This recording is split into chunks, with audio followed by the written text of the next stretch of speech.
Hi, this is Mark Woodland Mills, and this is our product unboxing video for the Sawmill leveling feet. Leveling feet provide stable, adjustable contact points to help you properly set up and align your sawmill.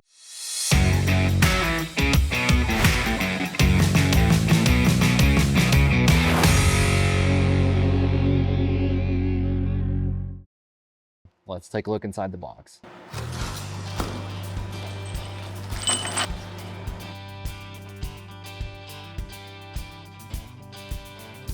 Inside the box, you'll find the leveling feet assemblies designed to mount directly to your sawmill track. These come standard on all HM Series ground-mounted sawmills and HM Series track extensions.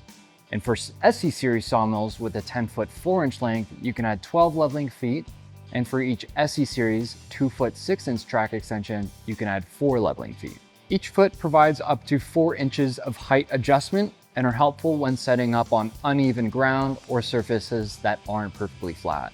A best practice for sawyers using ground-mounted sawmills is to place leveling feet on pre-cut timbers or concrete pads to give them the best head start on keeping the mill as sturdy and level as possible.